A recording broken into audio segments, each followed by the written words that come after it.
नमस्कार, आगाज टाइम्स देख रहे हैं आप। मैं हूं आपके साथ पलक शर्मा। खबर लखनऊ से है। लखनऊ में आज लोकतांत्रिक समाजवादी पार्टी के द्वारा एक जन सम्मेलन का आयोजन व सम्मान समारोह कार्यक्रम का आयोजन किया गया। इस कार्यक्रम में मुख्य अतिथि के रूप में पार्टी के राष्ट्रीय संरक्षक रघु ठाकुर शाहिद, भारी संख्या में कार्यकर्ता, किसान, युवा, महिला और समाज सेवी लोग मौजूद रहे। इस मौके पर प्रदेश अध्यक्ष ने कहा कि राष्ट्रीय नेतृत्व द्वारा उन्हें उत्तर प्रदेश की जिम्मेदारी जो सौंपी गई है उसे पूरी निष्ठा से निभाएंगे। उन्होंने यह भी कहा कि प्रदेश के प्रत्येक जिले में जाकर संगठन को मजबूत करेंगे और लोकतांत्रिक समाजवादी पार्टी को गांव-गांव तक विस्तार करेंगे। साथ ही उन्होंने यह भी कहा कि हमारा लक्ष्य केवल चुनाव नहीं है, प्रदेश के हर वर्ग को न्याय और साथ ही नया सम्मान और हिस्सेदारी दिलाना है। वहीं उन्होंने कहा कि युवा, किसान, मजदूर, दलित, अल्पसंख्यक, अति पिछड़ा और दलित समाज आज भी अपेक्षा और असमानता का सामना उसे करना पड़ रहा है। साथ ही उन्होंने यह भी कहा कि लक्ष्य 2026 के पंचायत चुनाव में अधिकतम प्रतिनिधि को चुनाव लड़ेंगे और साथ ही 2027 की विधानसभा चुनाव में वह हर जगह से अपनी पार्टी के प्रतिनिधियों को चुनाव लड़ाएंगे।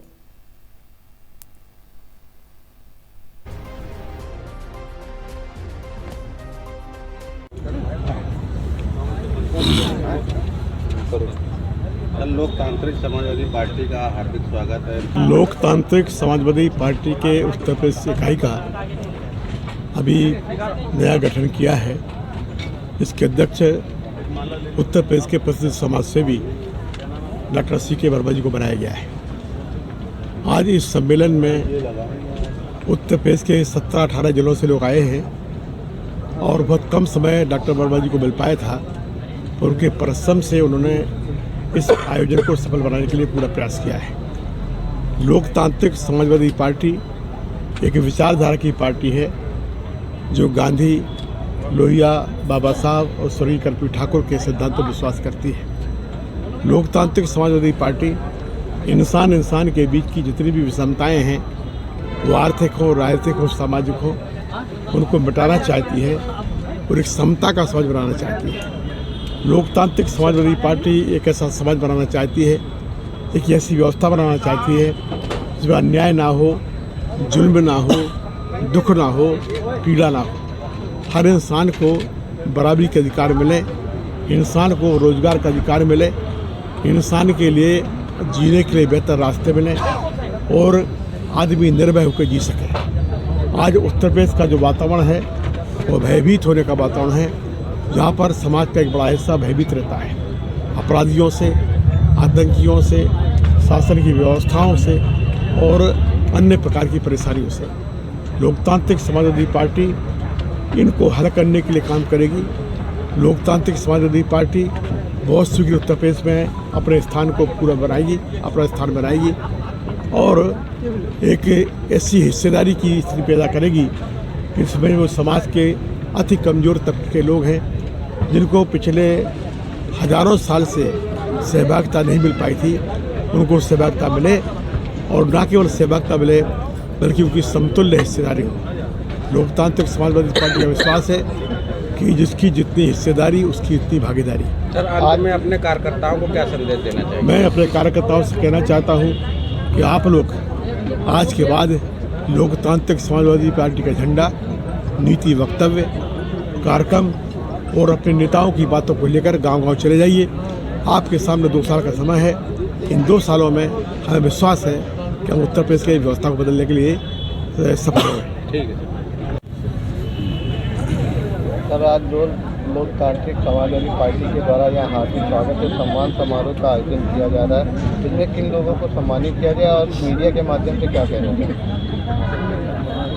पहली बात तो मैं लोकतांत्रिक समाजवादी पार्टी के राष्ट्रीय संरक्षक श्री रघु ठाकुर जी का आभार व्यक्त करता हूं कि उन्होंने मुझे इतने बड़े सूबे का भार दिया है और मैं कोशिश करूंगा कि अपने इस भार को, पद को निर्वहन करने की। मैं आपको ये बताना चाहता हूं कि लोकतांत्रिक समाजवादी पार्टी का अभी तक उत्तर प्रदेश में कोई बहुत ज़्यादा वजूद नहीं था, लेकिन कम समय में मुझे जो आदेश मिला उन परिस्थितियों में मैंने समाज के लोगों को दूर दूर से आए हुए प्रत्येक कई ज़िलों से, हमारे यहाँ गोंडा, बहराइच, गोरखपुर, सीतापुर, हरदोई, रायबरेली और भी बहुत सारे ज़िलों से काफ़ी लोग आए हुए हैं हमारी माताएं बहनें आई हुई हैं। इन स्थितियों में मैंने ये कोशिश की है कि 2026 में पंचायत चुनाव आने वाला है, 2027 में विधायक का चुनाव होने वाला है। मैं पूरी कोशिश करूंगा कि 2026 में धरातल पर होने वाले चुनाव को सफल बनाने के लिए, साथ में 2027 के विधानसभा चुनाव में ज़्यादा से ज़्यादा संख्या में लोकतांत्रिक समाजवादी पार्टी के माध्यम से विधायक बनाकर शोषित वंचित समाज की आवाज़ को विधानसभा में पहुंचाने के लिए मैं पूरी पुरजोर कोशिश करूंगा। इंडिपेंडेंट चुनाव लड़ेंगे सत्ता समय बताएगा, स्थितियां बताएंगी कि उस समय क्या स्थिति बनती है। जैसी स्थिति बनेगी वैसा निर्णय लिया जाएगा। सर्दियों में बढ़ती ठंड और धुंध को देखते हुए हरदोई पुलिस अधीक्षक अशोक कुमार मीणा के दिशा निर्देशन में जिले भर में अलाव चौपाल लगाने का विशेष महान मुहिम शुरू कर दी गई है और साथ ही इसी क्रम में बिलग्राम क्षेत्र की पुलिस टीम लगातार कस्बे के क्षेत्र और साथ ही ग्रामीण क्षेत्रों का चौपाल आयोजित कर रही है। इन चौपालों में पुलिस को जनता को रात्रिकालीन सुरक्षा, सतर्कता, घरेलू सावधानियां, सड़क सुरक्षा तथा विभिन्न आपराधिक घटना की रोकथाम से जुड़े महत्वपूर्ण बिंदुओं पर जागरूक कर रही और साथ ही चौपाल की अध्यक्षता करते हुए उप निरीक्षक अरविंद यादव ने गांव के लोगों को सुरक्षा और सतर्कता की महत्वपूर्ण बिंदुओं पर विस्तार से जागरूक किया गया। उन्होंने ग्रामीणों से अपील की है कि रात के समय सतर्क रहें, किसी भी संदिग्ध व्यक्ति या गतिविधि की तुरंत सूचना दें, बुजुर्गों व बच्चों का विशेष ध्यान रखें, घरों, दुकानों और साथ ही खेतों की सुरक्षा व्यवस्था मजबूत रखें, सड़क सुरक्षा नियमों का पालन अवश्य करें, ठंड से बचाव के उपाय अपनाएं। और साथ ही साथ उप निरीक्षक अरविंद यादव ने कहा कि एसपी हरदोई श्री अशोक कुमार मीणा जी के निर्देशन में पूरे क्षेत्र में नियमित अलाव चौपाल लगाई जा रही है और साथ ही इसका उद्देश्य जनता को ठंड से राहत देना और सुरक्षा के प्रति जागरूक बनाना है ताकि सर्दियों में कोई भी घटना घटित ना हो। हरदोई पुलिस की यह जानकारी मुहिम सर्दियों में लोगों को सुरक्षित रखने की दिशा में एक मजबूत और प्रभावी कदम माना जा रहा है।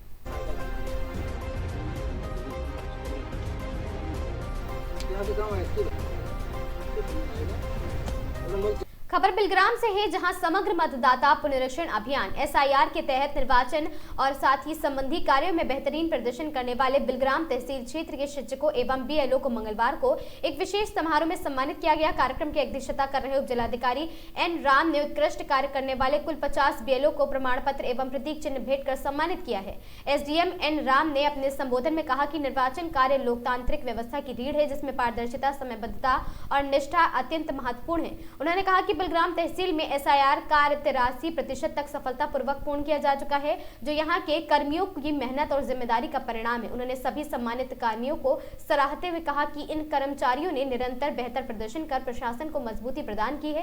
कार्यक्रम में तहसीलदार यशवंत सिंह, नायब तहसीलदार अनेक सिंह और साथ ही मुकेश चौधरी तथा विभिन्न विभाग के अधिकारी एवं कर्मचारी उपस्थित रहे। समारोह के दौरान उपस्थित कर्मचारियों ने भी एसआईआर के सफल संचालन के लिए प्रशासन का धन्यवाद किया।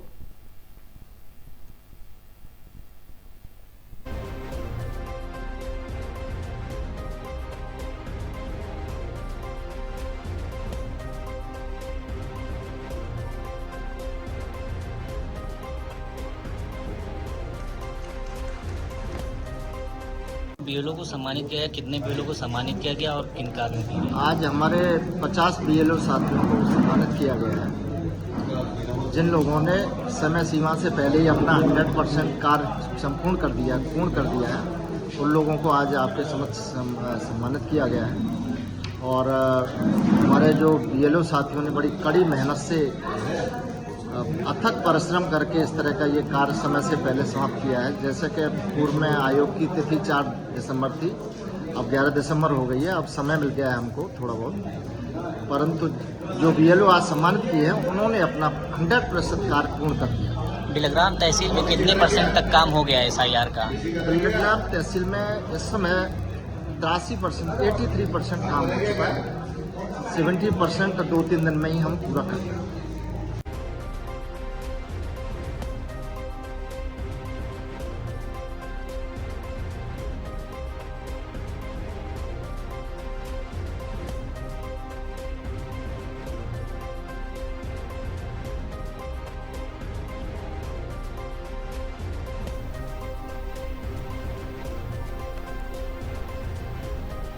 बिलग्राम में आगामी जनवरी माह में लगने वाले परंपरागत बिलग्राम राजघाट मेले की तैयारी को लेकर आज एसडीएम बिलग्राम और सीओ बिलग्राम ने संयुक्त रूप से राजघाट पहुंचकर मेले स्थल का विस्तृत निरीक्षण किया है। निरीक्षण के दौरान अधिकारियों ने मार्गों, सुरक्षा व्यवस्था, सफाई, प्रकाश व्यवस्था, पेयजल तथा अन्य आवश्यक सुविधाओं की स्थिति का जायजा लिया है। उन्होंने संबंधित विभागों के कर्मचारियों को सभी तैयारियां समय से पूर्ण कर व्यवस्थाएं दुरुस्त करने पर तरह सुचारू रखने के निर्देश दिए हैं। सीओ बिलग्राम ने कहा कि मेले के दौरान सुरक्षा व्यवस्था को लेकर पुलिस चौकस व मुस्तैद रहेगी। वहीं एसडीएम ने स्वास्थ्य सेवाओं, स्वच्छता एवं यातायात नियंत्रण पर विशेष ध्यान देने को कहा है। साथ ही मौके पर समाज सेवी एवं एडवोकेट कौशलेंद्र सिंह गुड्डा भी उपस्थित रहे, जिन्होंने मेले की पारंपरिक व्यवस्था एवं स्थानीय आवश्यकताओं से संबंधित विधिवत व महत्वपूर्ण जानकारी अधिकारियों को प्रदान की है। अधिकारियों ने आश्वस्त किया है कि इस वर्ष राजघाट मेले में आने वाले श्रद्धालुओं को बेहतर, सुरक्षित और सुविधाजनक व्यवस्थाएं उपलब्ध कराई जाएंगी।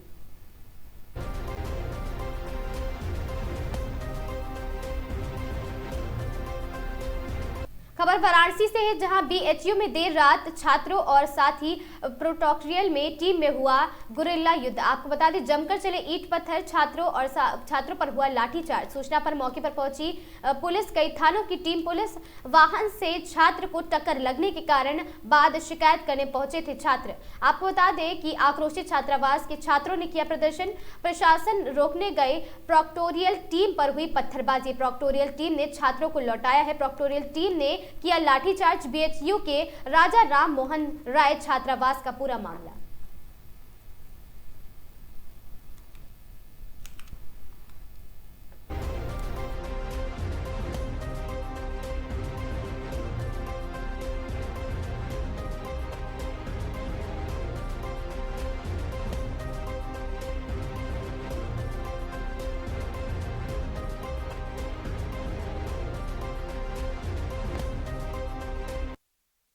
सर क्या मामला था यहाँ पर, क्या सूचना आप लोग को मिली, क्या कार्रवाई? बीएचयू कैंपस में कुछ विवाद हुआ था। यहाँ के छात्रों और सिक्योरिटी गार्ड्स के बीच कुछ डिस्प्यूट हुआ था, जिस पे स्थिति बिगड़ रही थी। तो प्रॉक्टर साहब ने हम लोग को बुलाया यहाँ पे, तो मौके पर फोर्स के साथ हम लोग पहुँचे। अब सामान्य स्थिति कंट्रोल है, कोई दिक्कत नहीं है। क्या विवाद की वजह क्या थी? अब ये अंदर का मामला था कुछ, प्रॉक्टर साहब इसकी जाँच करवा रहे हैं, बताएंगे क्या प्रकरण। विवाद है छात्रों और गार्डों के बीच का विवाद? हाँ, उन्हीं के बीच हुआ था। सर, कुछ पत्थरबाजी की भी सूचना थी आप लोगों को, कुछ बच्चे की पत्थरबाजी हुई है बच्चे? सामान्य स्थिति, जब हम लोग पहुँचे हैं तो उग्र थे बच्चे, लेकिन शांत हैं, कोई दिक्कत नहीं कैंपस में। अब ये सब जांच का विषय है, आंतरिक जांच का विषय है सर। अभी तक कोई मुकदमा तहरीर? नहीं, अभी तक कोई तहरीर, अभी ये सब कोई सूचना नहीं है। हम लोग आए हैं मौके पे, स्थिति नियंत्रण में, कोई इशू नहीं है। सीतापुर में दर्दनाक हादसे में बाइक सवार होमगार्ड की हुई मौत। तेज रफ्तार अज्ञात वाहन ने सड़क पर बाइक सवार होमगार्ड को कुचला। हादसे में होमगार्ड हुआ गंभीर रूप से घायल। अस्पताल ले जाने पर हुई दर्दनाक मौत। जनपद के सिधौली इलाके का पूरा मामला।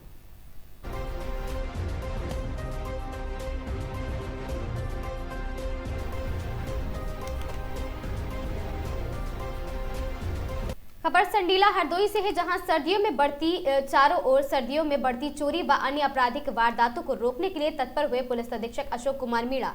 आपको बता दें कि अक्सर सर्दियों में आम नागरिकों के सोने के दौरान हो जाती चोरियां तथा डकैती जैसी अन्य बड़ी वारदातें। इसी क्रम में पुलिस अधीक्षक अशोक कुमार मीणा ने थाना संडीला के ग्राम मीतो में ग्राम सुरक्षा समिति के सदस्यों के साथ लगाई रात्रि चौपाल। मिशन शक्ति, साइबर अपराध तथा ग्राम में सुरक्षा के दृष्टिगत सीसीटीवी प्रकाश के बारे में किया जागरूक। कार्यक्रम के दौरान पुलिस अधीक्षक ने ग्राम सुरक्षा समिति के सदस्यों एवं ग्राम प्रहरियों को वितरित की सीटी, डोरी व टॉर्च, और साथ ही इस दौरान जरूरतमंद ग्रामीणों को ठंड से बचने के लिए विपरीत किए गए हैं दिशा निर्देश और साथ ही कंबल भी वितरित किए गए हैं। आपको बता दें, पुलिस अधीक्षक अशोक कुमार मीणा के अनुसार क्राइम कंट्रोल के लिए लगातार सभी थाना क्षेत्रों में चलता रहेगा यह अभियान।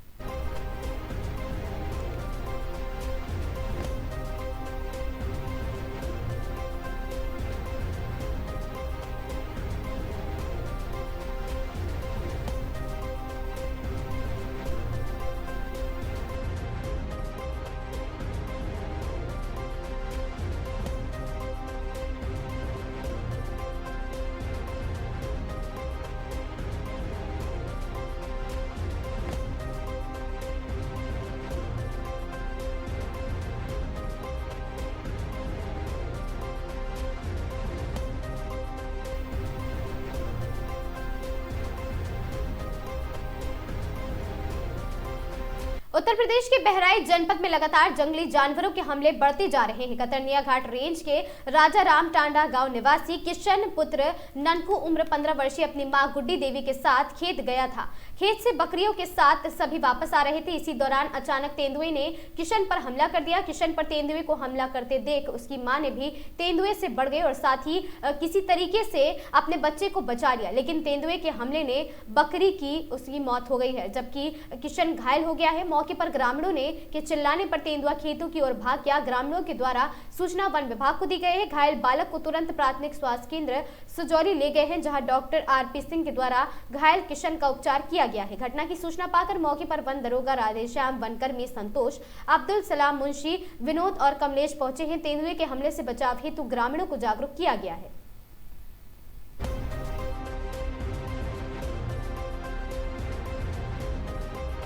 नाम है आपका? गुड्डी। कहाँ रहती हैं?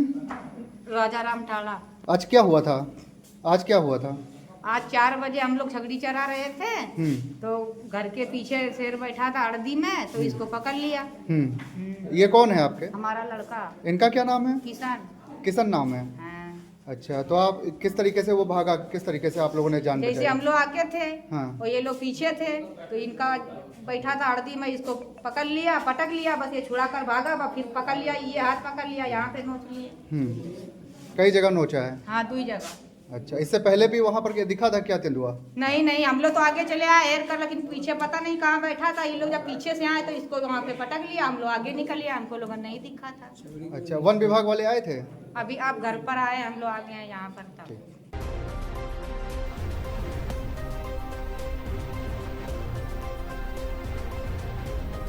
बिलग्राम धूमधाम से शुरू हुआ विशाल दंगल। भूटान के चिमचिडा डोरगा बने पहले विजेता। आपको बता दें, हरदोई राजकीय बालिका इंटर कॉलेज के मैदान में आयोजित वार्षिक विशाल दंगल कुश्ती प्रतियोगिता का शुभारंभ रविवार को बड़े धूमधाम के साथ उत्साह से हुआ है। क्षेत्रीय विधायक आशीष सिंह आशु ने मुख्य अतिथि के रूप में फीता काटकर दंगल का विधिवत उद्घाटन किया है। जैसे ही फीता काटा है, पूरे मैदान में हर हर महादेव और भारत माता की जय के नारे गूंज उठे और हजारों दर्शक जोश से भर गए।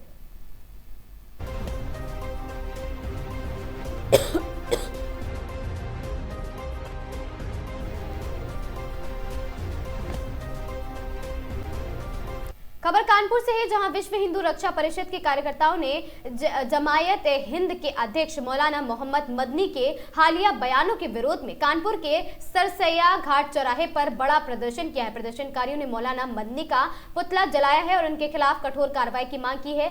संगठन की ओर से जारी प्रेस नोट के अनुसार मदनी पर हाल ही में आयोजित एक सभा में कथित तौर पर भड़काऊ बयान देने का आरोप था, जिनमें जिहाद करने की चेतावनी देना, सुप्रीम कोर्ट की गरिमा पर आपत्तिजनक टिप्पणी करना और वंदे मातरम का सम्मान करने वाले समुदाय के खिलाफ बोलना शामिल बताया जा रहा है। आपको बता दें, प्रदर्शनकारियों ने निम्नलिखित मांगे रखी हैं। मौलाना मोहम्मद मदनी पर राष्ट्रीय सुरक्षा अधिनियम NSA लगाया जाए, जमायत हिंद संस्था का पंजीकरण रद्द किया जाए, इस मामले में तुरंत व निष्पक्ष कार्रवाई की जाए, भविष्य में ऐसी गतिविधि पर रोकथाम के लिए कठोर कार्रवाई सुनिश्चित की जाए। संगठन ने घोषणा की है कि दोपहर तक जाजमऊ पुल से सैकड़ों लोगों के साथ जिलाधिकारी कार्यालय पहुंचकर प्रधानमंत्री को संबोधित ज्ञापन सौंपा जाएगा, ताकि इस मामले में उचित कार्रवाई सुनिश्चित हो। पुलिस प्रशासन ने स्थिति पर नजर रखते हुए पर्याप्त सुरक्षा बलों की तैनाती की है।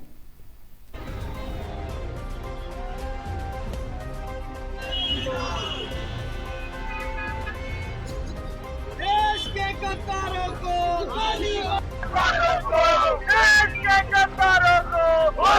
मैं शाश्वत मिश्रा हूँ, प्रदेश संगठन मंत्री, विश्व हिंदू रक्षा परिषद। आज हम लोग कानपुर आए हुए हैं। कानपुर के जिलाधिकारी कार्यालय में हम लोग आए हैं, जिलाधिकारी को ज्ञापन सौंपने आए हैं। जिलाधिकारी के द्वारा माननीय प्रधानमंत्री जी तक हम इस ज्ञापन को पहुंचाना चाहते हैं, अपनी मांगों को पहुंचाना चाहते हैं कि जिस तरीके के मुसलमान संगठन भारत में काम कर रहे हैं, ये देश विरोधी गतिविधियों को जो है बढ़ावा दे रहे हैं, देश के खिलाफ जो है हो रहे जो भी काम है उसको और तेजी से आगे बढ़ाने का काम कर रहे हैं। तो हम लोग जो है आज जमीयत उलेमा हिंद और इसी की तरह चल रहे हैं जितने भी संगठन हैं, इन सब के जो है पंजीकरण को रद्द की मांग करते हैं। और जो है इनके अध्यक्ष जो है मौलाना मदीन, इनकी जो है गिरफ्तारी की मांग करते हैं। देश भर से जो है आवाज उठ रही है, ये भारत अब नहीं सहेगा। संविधान के खिलाफ इन्होंने बात बोली है। इन्होंने सुप्रीम कोर्ट जो हमारे देश की आस है, हम जो है जब जो है कोई भी कानून के खिलाफ भी अगर हमें आवाज उठानी होती है तो हम सुप्रीम कोर्ट का दरवाजा खटखटाते हैं। सुप्रीम कोर्ट जो है हर जो है मुद्दे को देख के एक सही न्याय करने में हमेशा से सुप्रीम कोर्ट ने अपना जो है रोल निभाया है। तो हम लोग जो है सुप्रीम कोर्ट से ये कहते हैं कि सुओ मोटो एक्ट के तहत इस जो है मौलाना के खिलाफ अरेस्ट वारंट निकाला जाए। आपने कुछ फंडिंग की बात की कि ऐसे पार्टी में फंडिंग होती है क्या उसमें? हाँ, और हमें पता चला है, हमें गुप्त सूत्रों से पता चला है कि जो है ये जो जमीयत उलेमा हिंद है इनकी जो है इनको अरब देशों से फंडिंग आ रही है। जो देश विरोधी गतिविधियों को कश्मीर में हो रहे जो है हिंसा हो रही है उसमें भी इन्होंने बहुत बड़ी भूमिका निभाई है। जो बीच में अभी छांगुर का मामला हुआ था, छांगुर से भी इनके तार खुल के आ रहे हैं कि जो है छांगुर से भी इनके तार जुड़े हुए हैं। और जो है कश्मीर में जितने भी मुजाहिब संगठन जो चल रहे हैं, अलकायदा संगठन जो चल रहा है, इससे भी इनके तार जो है जमीयत उलेमा हिंद के तार जुड़े हुए हैं। हम लोग जो है आज बहुत शांति रूप तरीके से प्रदर्शन कर रहे हैं। हम लोग जो है यहाँ से जो है चल के जिलाधिकारी कार्यालय तक जाएंगे और जिलाधिकारी को ये ज्ञापन सौंप के उनसे ये मांग करेंगे कि जो है माननीय प्रधानमंत्री जी हमारी मांगों को सुने और ऐसे संगठन को खत्म करने का काम करें, ऐसी संस्था को खत्म करने का काम करें जो कुकुर मुत्ते की तरह उग के और हमारे देश को खोखला कर रही है। शाहजहांपुर से इस वक्त की बड़ी खबर है, जहां मथुरा से सत्संग कर वापस लौट रहे श्रद्धालुओं की बस मंगलवार देर रात हाईवे पर पलट गई है। हादसे में 5 साल की बच्ची समेत 6 लोग गंभीर रूप से घायल हुए हैं। हादसा लखनऊ दिल्ली हाईवे के नगरी मोड़ के पास हुआ है। आपको बता दें, तस्वीरें शाहजहांपुर के तिलहर इलाके की है, जहां देर रात करीब 10:30 बजे श्रद्धालुओं से भरी बस अचानक अनियंत्रित होकर डिवाइडर से टकरा गई और पलट गई है। बस में मथुरा से लौट रहे करीब 55 श्रद्धालु सवार थे। टक्कर इतनी तेज थी कि बस पलटते ही चीख पुकार मच गई। स्थानीय लोग और पुलिस तुरंत मौके पर पहुंची और राहत बचाव कार्य शुरू है। हादसे में एक 5 वर्षीय बच्ची गोल्डी सहित 6 लोग गंभीर रूप से घायल हो गए हैं। सभी को राजकीय मेडिकल कॉलेज में भर्ती कराया गया है। प्रत्यक्षदर्शियों के मुताबिक हादसे के वक्त बस चालक शराब के नशे में था। टक्कर के बाद वह मौके से फरार हो गया है। और साथ ही आपको बता दें, हादसे की सूचना पर एसपी देहात दीक्षा भावरे, अरुण और साथ ही सीओ तिलहर ज्योति यादव भी मौके पर पहुंची हैं। क्रेन मंगवाकर बस को किनारे किया गया है। बस पलटने के बाद श्रद्धालुओं को सड़क किनारे बैठा दिया गया है। फिलहाल घायलों का इलाज जारी है और पुलिस बस चालक की तलाश कर रही है।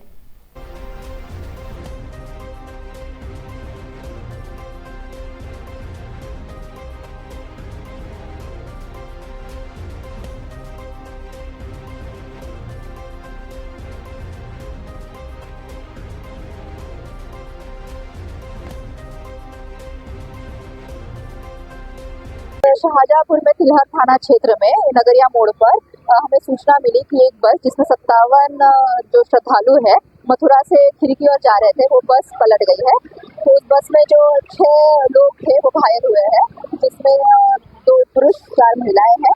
बाकी लोग जो थोड़े बहुत मामूली जिनको खरोंचे लगी है, चोट लगी है, उन्हें अभी बस करके भेजा जा रहा है। डॉक्टरों की टीम बुला दी गई है और पुलिस प्रशासन उनको जो बेसिक नीड है, पानी और चाय की व्यवस्था भी कर रही है।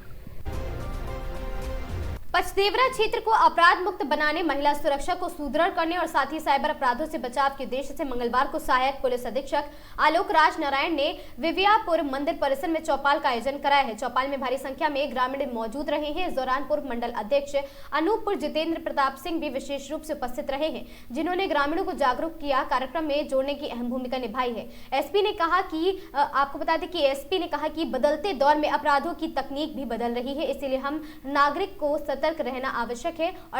और साथ ही उन्होंने कहा कि महिलाओं एवं किशोरियों को किसी भी प्रकार की उत्पीड़न की स्थिति में तत्काल पुलिस को सूचना देने की सलाह दी गई है। साइबर अपराध पर बोलते हुए एएसपी ने ओटीपी, बैंकिंग कॉल, फर्जी लिंक और मैसेज से सतर्क रहने की अपील की है। ग्रामीणों ने अपनी समस्याएं रखी, जिन्हें एसपी ने गंभीरता से सुनकर संबंधित अधिकारियों को मौके पर ही आवश्यक दिशा निर्देश दिए हैं।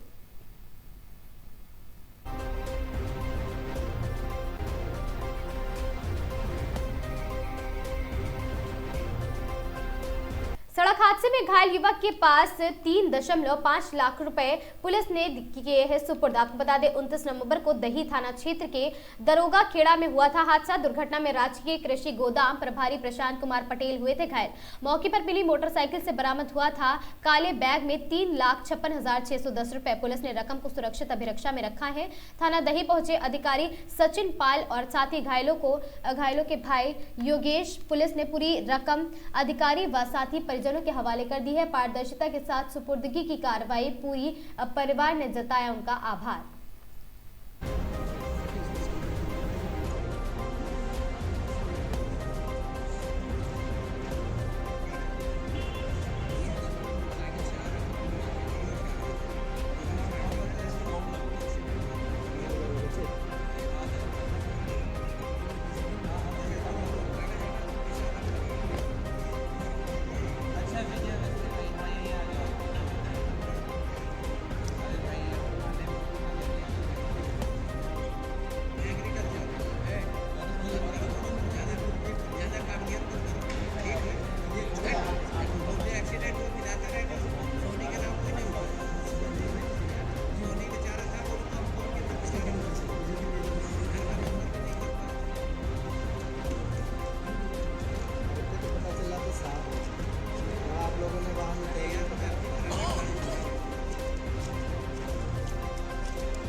हरदोई जनपद में लगातार हो रही भैंस चोरी की घटनाओं का खुलासा करते हुए टणियावा पुलिस व स्वाट टीम ने बड़ी सफलता हासिल की। आपको बता दें कि भैंस चोरी की घटनाएं लगातार हरदोई जनपद में हो रही थी। इसे लेकर पुलिस ने 2 शातिर चोरों को मुठभेड़ में दबोचते हुए उनकी गिरफ्तारी कर ली है और साथ ही उन पर लगी 25-25 हजार रुपए की इनामी राशि निस्तारित कर दी है। पुलिस ने आरोपियों से अवैध असलहे, जिंदा कारतूस, छीना झपटी में प्रयोग की गई एक कार, 22,000 रुपए नगद बरामद किए हैं। 19 नवंबर 2025 से लेकर 1 दिसंबर तक जनपद के विभिन्न गांव रसूलपुर, मजरा, मसीगंज व अन्य क्षेत्रों में अज्ञात चोरों द्वारा कई घरों के बाहर बंधी कुल 11 भैंसें चोरी कर ली गई थी। लगातार वारदातें पुलिस के लिए चुनौती बनी हुई थी, जिस पर एसपी हरदोई ने तत्काल विशेष टीम गठित कर इन घटनाओं के खुलासे निर्देशित किए हैं।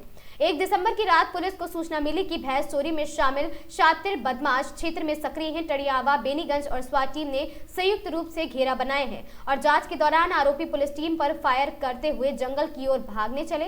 जवाबी कार्रवाई में पुलिस ने दोनों अभियुक्तों को घायल अवस्था में दबोच लिया है।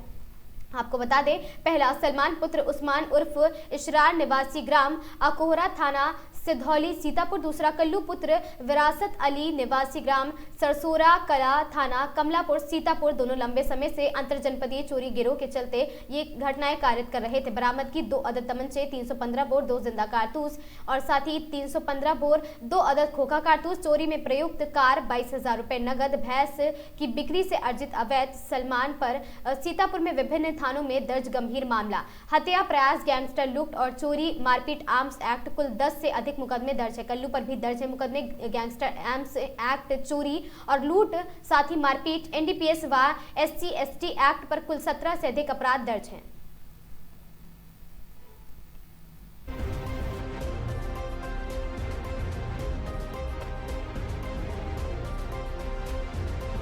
आज दिनांक 2-3 दिसंबर 2025 की रात्रि में थाना टड़ियावा पुलिस द्वारा पशु चोरी में संलिप्त 2 अभियुक्तों को पुलिस मुठभेड़ में गिरफ्तार किया गया है। अभियुक्त कल्लू निवासी सरोरा कला थाना कमलापुर जनपद सीतापुर एवं सलमान निवासी अकोहरा थाना सिधौली जनपद सीतापुर थाना बेनीगंज से वांछित चल रहे हैं एवं 25-25 हज़ार के इनामियाँ भी हैं। पुलिस मुठभेड़ में दोनों अभियुक्तों के पैरों में गोली लगी है। इनके पास से 2 तमंचे, 2 जिंदा कारतूस, 2 खोखा कारतूस, 1 गाड़ी वैगनार एवं 22,000 नकदी बरामद हुई है। दोनों अभियुक्तों को इलाज हेतु अस्पताल भेजा गया है। अन्य वैधानिक कार्रवाइयाँ इसमें प्रचलित हैं। खबर बिलग्राम से है, जहां बिलग्राम कोतवाली क्षेत्र के ग्राम हीरापुर में रात्रिकालीन सुरक्षा को और अधिक मजबूत बनाने के उद्देश्य से एक महत्वपूर्ण ग्राम चौपाल का आयोजन किया गया। कार्यक्रम की अध्यक्षता क्षेत्राधिकारी बिलग्राम रवि प्रकाश सिंह ने, जबकि कोतवाली बिलग्राम अरविंद कुमार राय भी विशेष रूप से मौजूद रहे हैं। चौपाल के दौरान ग्राम सुरक्षा समिति के सदस्यों, ग्रामीणों तथा अधिकारियों के बीच गाँव की सुरक्षा व्यवस्था को लेकर व्यापक संवाद हुआ है। समिति सदस्यों ने चोरी, संदिग्ध गतिविधियों और बाहरी आवाजाही तथा रात्रि निगरानी के संबंध में कई महत्वपूर्ण सुझाव प्रस्तुत किए हैं। आपको बता दें, सीओ रवि प्रकाश सिंह ने कहा, ग्रामीणों के सहयोग से बिना किसी भी सुरक्षा व्यवस्था को प्रभावी ढंग से लागू नहीं किया जा सकता। जब पुलिस और जनता एक साथ खड़ी होती है तब अपराधों पर रोक स्वतः लग जाती है। कोतवाली अरविंद कुमार ने बताया कि ग्रामीण से सतर्क रहने, तुरंत सूचना देने और सुरक्षा समिति को सक्रिय बनाए रखने की अपील की है। उन्होंने कहा कि पुलिस का उद्देश्य ग्रामीणों के साथ साझेदारी के रूप में सुरक्षा को मजबूत करना है। चौपाल के बाद पुलिस टीम और ग्राम सुरक्षा समिति के सदस्यों ने संयुक्त रूप से गाँव में रात्रि गश्त भी की है। इस सामूहिक गश्त के दौरान मुख्य गलियों, चौराहों व संवेदनशील स्थलों पर निरीक्षण किया गया है। संयुक्त गश्त से ग्रामीणों में सुरक्षा को लेकर भरोसा और अधिक मजबूत हुआ है। कार्यक्रम में ग्राम सुरक्षा समिति के सदस्य उपस्थित रहे।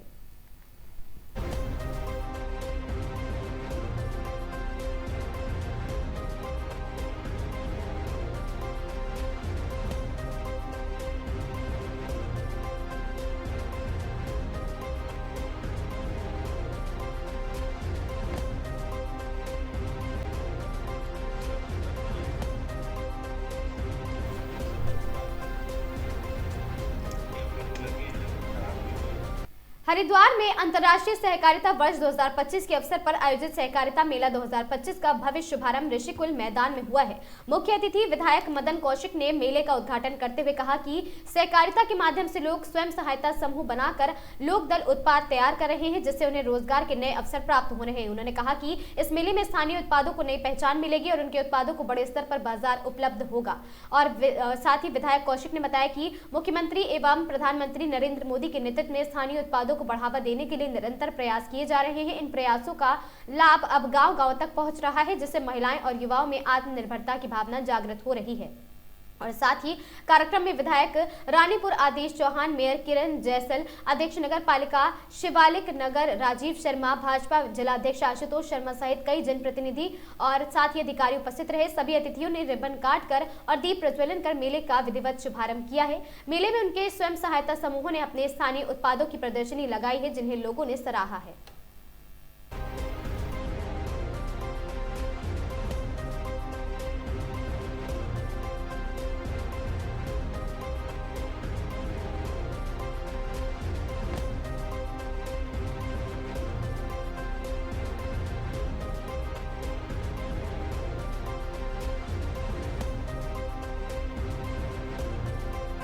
और माननीय सहकारिता मंत्री जी के दिशा निर्देशन में आज हमारा सहकारिता मेला हरिद्वार जिले में ऋषिकुल मैदान में उसका प्रारंभ हो चुका है, अभी शुभारंभ हो चुका है। ये हमारा 2 दिसंबर से 8 दिसंबर तक 7 दिवसीय मेला रहने वाला है, जिसमें हमारा विभिन्न प्रकार के हमारे विभागीय स्टॉल, हमारे सहकारी समितियों के, सहकारी संस्थाओं के, स्वयं सहायता समूह के, महिलाओं के स्टॉल लगेंगे। और इसके अतिरिक्त यहाँ पे प्रदर्शनियाँ लगी हुई हैं और बच्चों यहाँ पे सांस्कृतिक प्रोग्राम चल रहे हैं। स्कूली बच्चों के भी आज हमारे चित्रकला, वाद विवाद, नृत्य प्रोग्राम ये आयोजित किए गए। रस्साकस्सी का भी प्रोग्राम का आयोजन किया गया। तो इस प्रकार से हमारा ये सहकारिता, जो कि हमारा सहकारिता से आध्यात्मिक समृद्धि हमारी थीम है, उस पर हमारा मेला अभी 2 से 8 दिसंबर तक लगातार चलता रहेगा।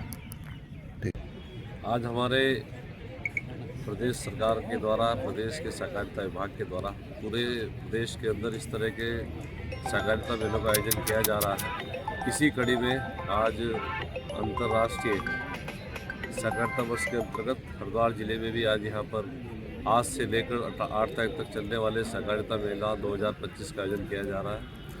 और निश्चित रूप से पिछले 8 वर्षों में केंद्रीय सहकारिता मंत्री, गृह मंत्री आदरणीय अमित शाह जी के नेतृत्व में जिस तरह से हमारी राज्य सरकार ने कोऑपरेटिव के क्षेत्र में काम किया है, कोऑपरेटिव सोसाइटियों को कंप्यूटराइज करने का, उनको डिजिटलाइज करने का और साथ ही साथ बहुउद्देशीय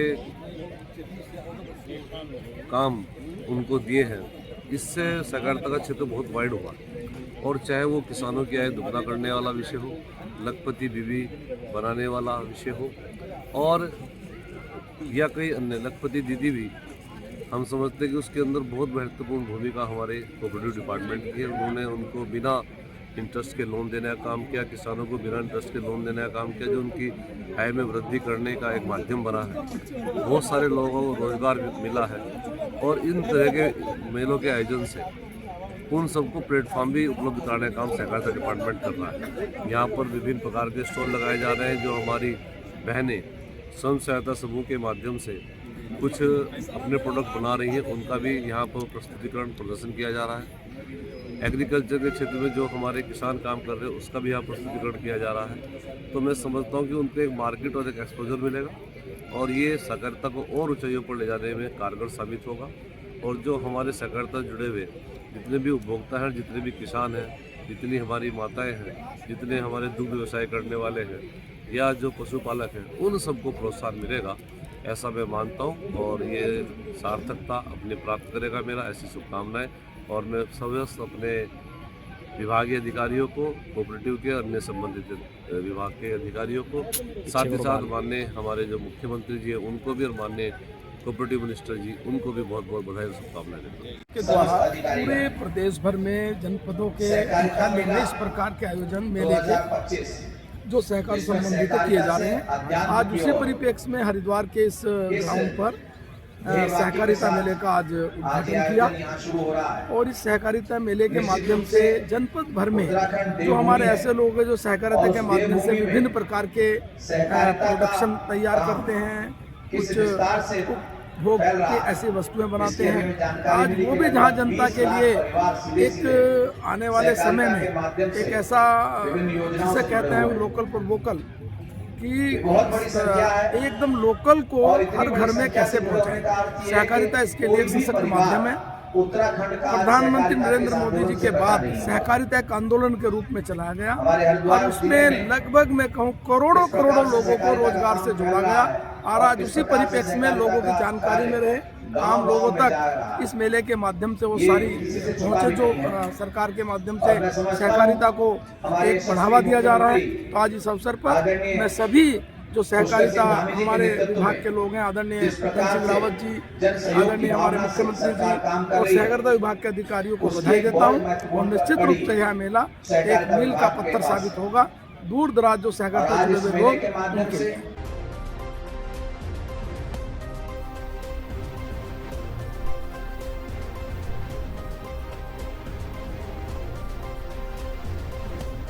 इन खबरों में आज के लिए बस इतना ही। ऐसी खबरों से लगातार जुड़े रहने के लिए बने रहें हमारे साथ और देखते रहें आगाज टाइम्स।